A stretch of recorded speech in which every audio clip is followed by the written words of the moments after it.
Look with more than mere eyes to the greater multiverse around you.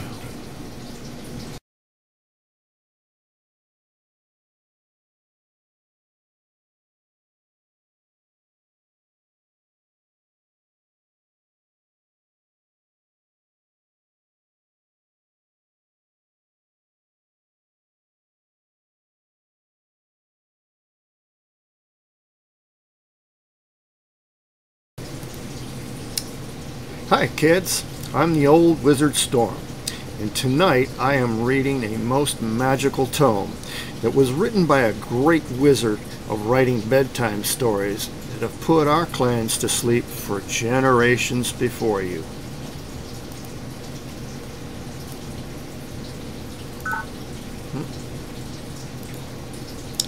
Of course, I'm talking about good old Dr. Seuss, whose famous sleep book has been working on us for years, decades.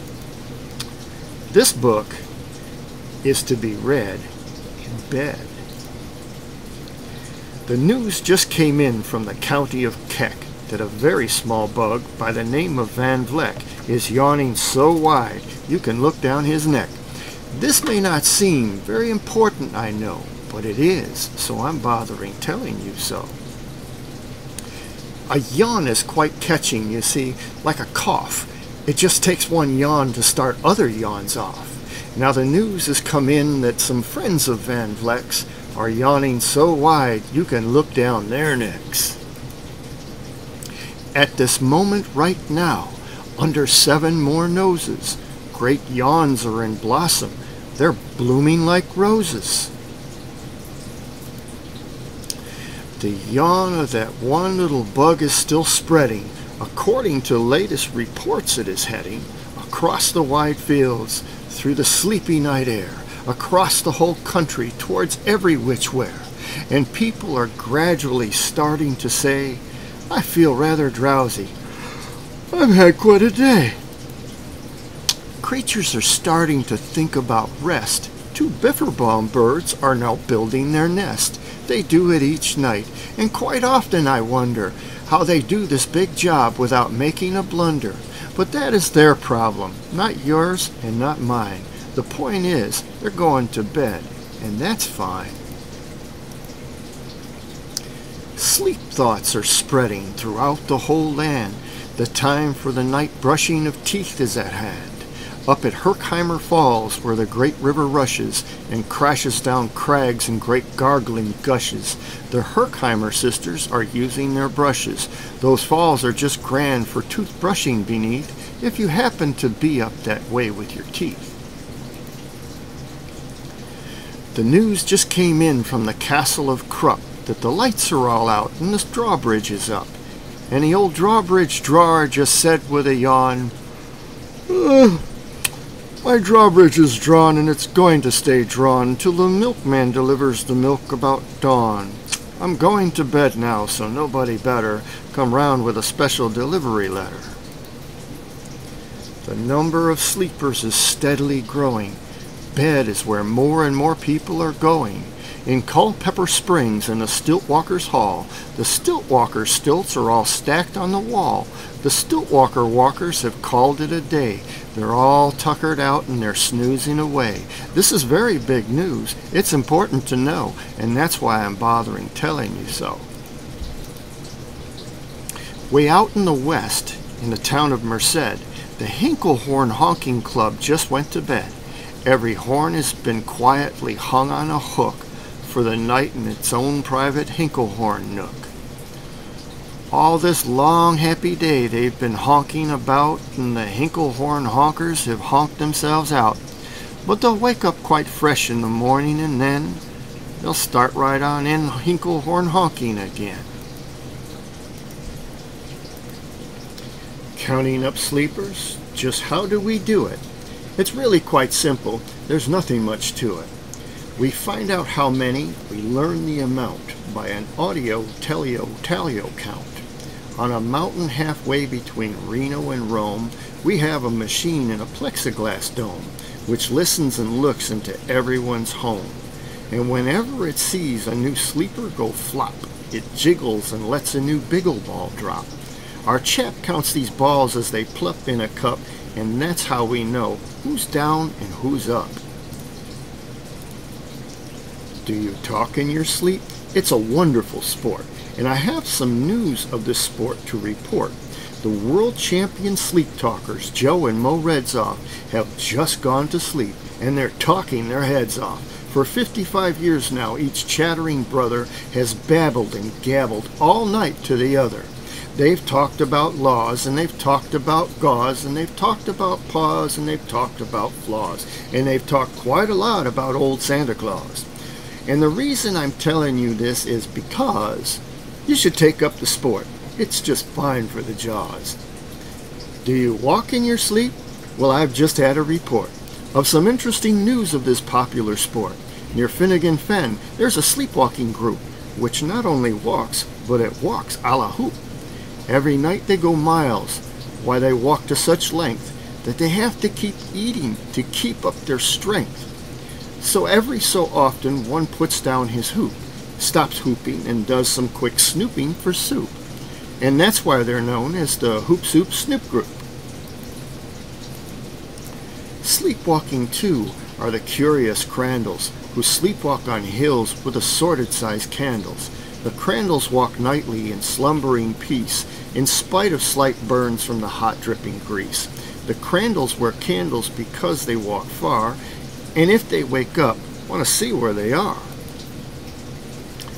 Now the news has arrived from the Valley of Vale that the Chippendale Mupp has just bitten his tail, which he does every night before shutting his eyes. Such nipping sounds silly, but really it's wise. He has no alarm clock, so this is the way he makes sure he'll wake up at the right time of day. His tail is so long he won't feel any pain till the tip makes the trip and gets up to his brain. In exactly 8 hours, the Chippendale Mupp will at last feel the bite, yell "ouch!" and wake up. A Mr. and Mrs. J. Carmichael Crocs have just gone to bed near the town of Fort Knox, and they, by the way, have the finest of clocks. I'm not at all sure that I quite understand just how the thing works with that one extra hand, but I do know this clock does one very slick trick. It doesn't tick-tock. How it goes is tock-tick. So with ticks in its tocker and tocks in its ticker, it saves lots of time and the sleepers sleep quicker. What a fine night for sleeping. From all that I hear, it's the best night for sleeping in many a year. They're even asleep at the Zweiback Motel, and people don't usually sleep there too well. The beds are like rocks, and as everyone knows, the sheets are too short. They won't cover your toes. So if people are actually sleeping in there, it's a great night for sleeping. It must be the air. It's a great night for snores. I just had a report of some boys who are tops in this musical sport. The snortiest snorers in all our fair land are Snorter McPhail and his Snore-a-Snort band. This band can snort Dixie and Old Swanee River so loud it would make 40 elephants shiver. The loudest of all of the boys is McPhail. He snores with his head in a 3-gallon pail. So they snore in a cave 20 miles out of town. If they snort closer in, they would snore the town down. Do you know who's asleep out in Funa Laguna? 2 very nice Funa Laguna baboona. We've added them to our Who's Asleep count, which has grown to a really amazing amount. Exactly 8,808,000 creatures are sleeping now. Isn't that great? The news has come in from the district of Doff. The 2 oft are asleep, and they're sleeping aloft. And how they are able to sleep off the ground, I'll tell you. I weighed one last week, and I found that oft are so light that he weighs -1 pound. A moose is asleep. He is dreaming of moose drinks. A goose is asleep, and he's dreaming of goose drinks. That's well and that's good when a moose dreams of moose juice, and nothing goes wrong when a goose dreams of goose juice. But it isn't too good when a moose and a goose start dreaming they're drinking the other one's juice. Moose juice, not goose juice, is juice for a moose, and goose juice, not moose juice, is juice for a goose. So when a goose gets a mouthful of juices of mooses and the moose gets a mouthful of juices of gooses, they always fall out of their bed screaming screams. So I'm warning you now, never drink in your dreams.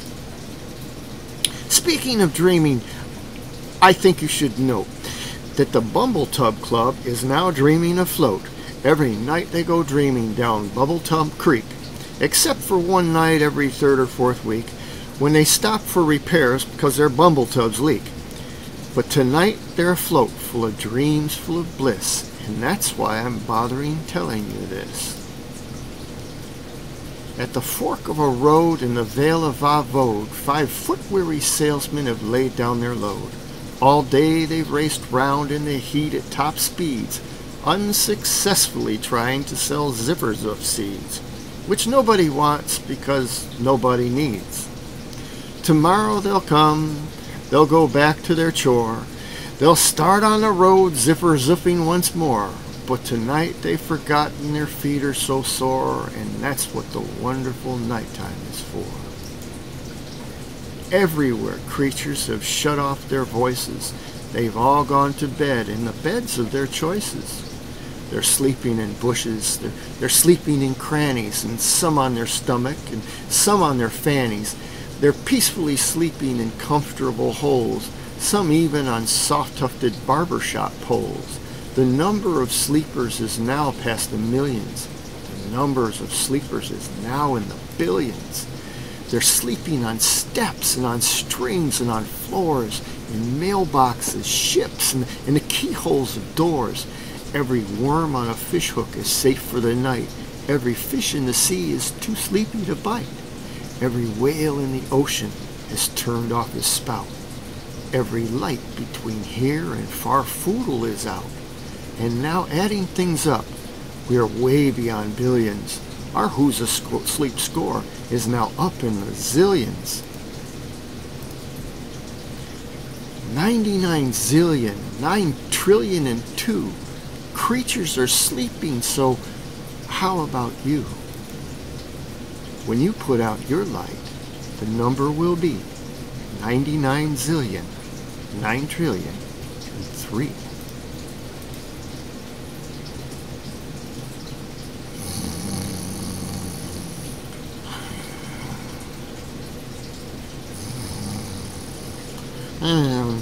Whatever happened to the collapsible Frank?